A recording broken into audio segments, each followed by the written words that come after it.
So what's an example of something that that you almost predicted? Because I know for my business, that's one of the things that we do is anytime we've ever experienced an issue in our business, we have said, why did this issue happen? And how can we stop this issue from happening in the future? And I'm imagining it's similar to what you're talking about. Can you give us an example of something that maybe happened often in the property management field that you were able to almost solve permanently so that you're not reacting all the time? Yeah, absolutely. So, and this is, and again, I'll use property management, but this is any business, right? This you can relate this to anything. So one of the things I've learned is that anytime something leaves your hand and it goes to someone else, it should never come back to you. So you want to be able to finish it and you're done with it when it leaves you. Okay.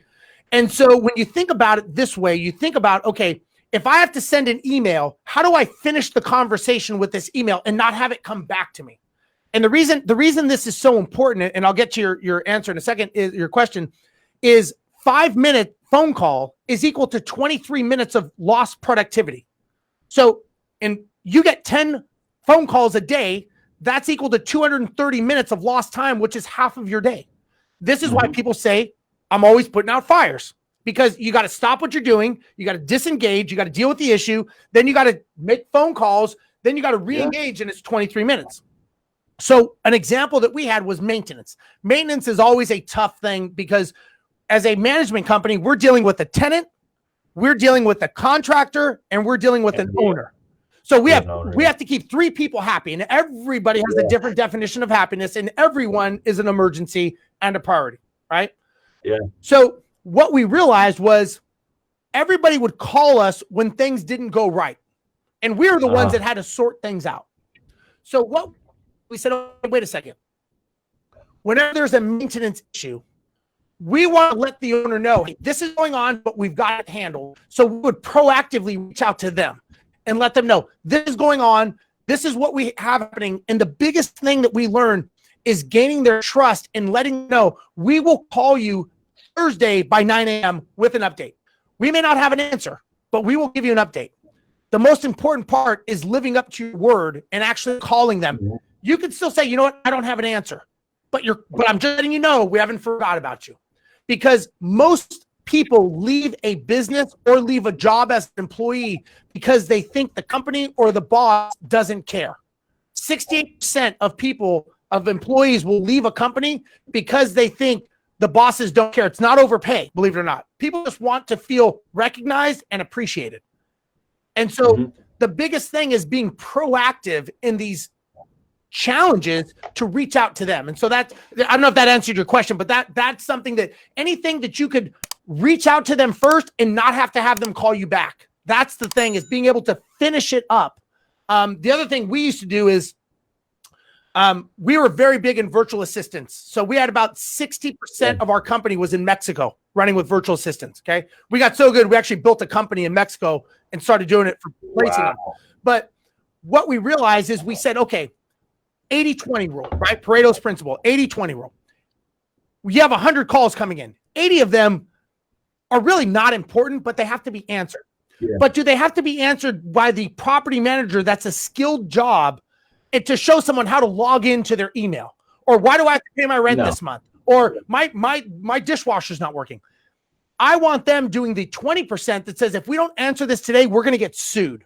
But you never see that because it's buried in other phone call. You never get to that one. That's or an owner says, I want to buy another property because you're so busy. So what we said is, okay, everything goes to Mexico first. All of our phone calls go to Mexico. If they can't handle it, we call them level 1. If level 1 can't handle it, then it'd go to level 2, which is the property managers. So the way now this is important because this goes back to being reactive, is we wouldn't say you can't just transfer the call. You would look on their calendar and say, okay, they're available Wednesday at 3:00. Does that work for you? I'll set an appointment. Okay. So let's say it's Monday afternoon. Wednesday, 3:00, let me set an appointment on their calendar so that you can do this. Because we don't want the property managers to disengage with what they're doing, right? We don't want them getting sideswiped because now they got to, now I got to look this up. So then they see that it's on their calendar and they can review it, get all the information so that when the meeting happens on Wednesday, they're prepared. They can finish the conversation and not have to get back to them. Because if they just transfer the call, they're going to go, I got to look into this and get back to you. Now you're playing the ping pong. So once we would do that, the other thing we realized is, look, when you're dealing in real estate, especially real estate, it's very emotional, right? So people are acting on emotion. They're upset.